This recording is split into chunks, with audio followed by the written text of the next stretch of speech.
শাহরিয়ার জনসাধারণের প্রতিক্রিয়া, তারা মিশ্র প্রতিক্রিয়া জানাচ্ছে। তারা বলছে যে এই তেলের দাম বৃদ্ধিতে জনজীবনে প্রভাব পড়বে, বিশেষ করে যারা নিয়ম প্রতি মাসে হিসেব করে বাইক পরিচালনা করে, বাইক চালায়, তাদের যেমন প্রভাব পড়বে, তেমনি বাস, ট্রাক সহ অন্যান্য যে যানবাহন রয়েছে সেখানে ডিজেলের মূল্য বৃদ্ধিতে তাদের খরচ বেড়ে যাচ্ছে।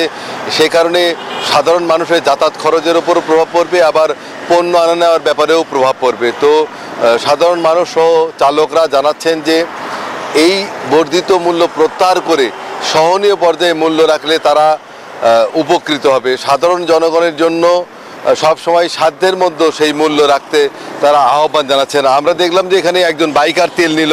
আমরা যদি তার সাথে একটু কথা বলি যে আসলে এই যে তেলের দাম 2 টাকা বেড়ে গেল, সেক্ষেত্রে আপনাদের প্রতিক্রিয়াটা কি, আপনারা কি মনে করছেন? আমরা ভাই তেলের দাম ভারতে তো খুব পুরা মানে বাংলাদেশের লোকে তো মানে খুব ইয়েই আছে, মানে একটা সংকটের মধ্যে আছে। তো তেলের দামটা বাড়লে তো আমাদের অনেক উপকার হয়। বিশেষ করে আমরা উনি জানালেন তেলের দাম বৃদ্ধিতে তারা কিন্তু মিশ্র প্রতিক্রিয়া ব্যক্ত করছেন এবং সহনীয় পর্যায়ে রাখলেই তারা উপকৃত হবেন। এই ছিল প্রকৃতির সর্বশেষ। ফিরে যাবে স্টুডিওতে শাহরিয়ার।